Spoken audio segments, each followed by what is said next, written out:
కథ నిజాయితీ విలువ. ఒక చిన్న గ్రామంలో రామయ్య అనే వృద్ధుడు ఉండేవాడు. అతను ఒక చిన్న పొలాన్ని కష్టపడి సాగుచేసి జీవించేవాడు.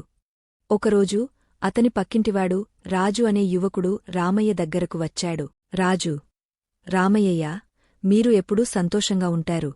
మీ దగ్గర పెద్ద సంపదాలేదు, కాని ముఖంలో చిరునవ్వు ఎప్పుడూ ఉంటుంది. దానికి రహస్యమేమిటి? రామయ్య: రహస్యం ఏమీ లేదు బాబూ. నా దగ్గర ఉన్నదానితో సంతృప్తిగా ఉండటం నేర్చుకున్నాను. నిజాయితీగా జీవించడం వల్ల మనస్కు శాంతి వస్తుంది. రాజు: నిజాయితీ? ఈ కాలంలో నిజాయితీతో ఎవరు బ్రతకగలరు రామయ్యయ్యా? అందరూ మోసంతోనే ఎదుగుతున్నారు. రామయ్య, రాజు, మోసం తాత్కాలిక లాభం మాత్రమే ఇస్తుంది. కాని నిజాయితీ శాశ్వత గౌరవం తెస్తుంది.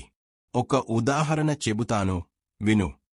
రామయ్య కాస్త చిరునవ్వు నవ్వి కథ మొదలుపెట్టారు. రామయ్య: ఒకసారి నేను పొలంలో పనిచేస్తుండగా ఒక బంగారు ఉంగరం దొరికింది.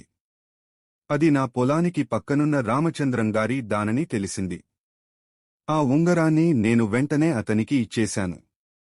ఆయన ఆశ్చర్యపోయి, ఇంత విలువైన వస్తువు ఇచ్చావు, నీకు బహుమతి ఇస్తాను అన్నారు. నేను తీసుకోలేదు. కాని ఆయన మనసులో నాకు గౌరవం పెరిగింది. అప్పటినుంచి ఆయన నన్ను అన్నట్టు చూసుకున్నారు. రాజు రామయ్య దగ్గరకు వచ్చి, రామయ్యయ్యా, మీరు చెప్పినది నిజమైంది. నిజాయితీ తాత్కాలికంగా కష్టమైనా దీర్ఘకాలంలో గెలుస్తుంది.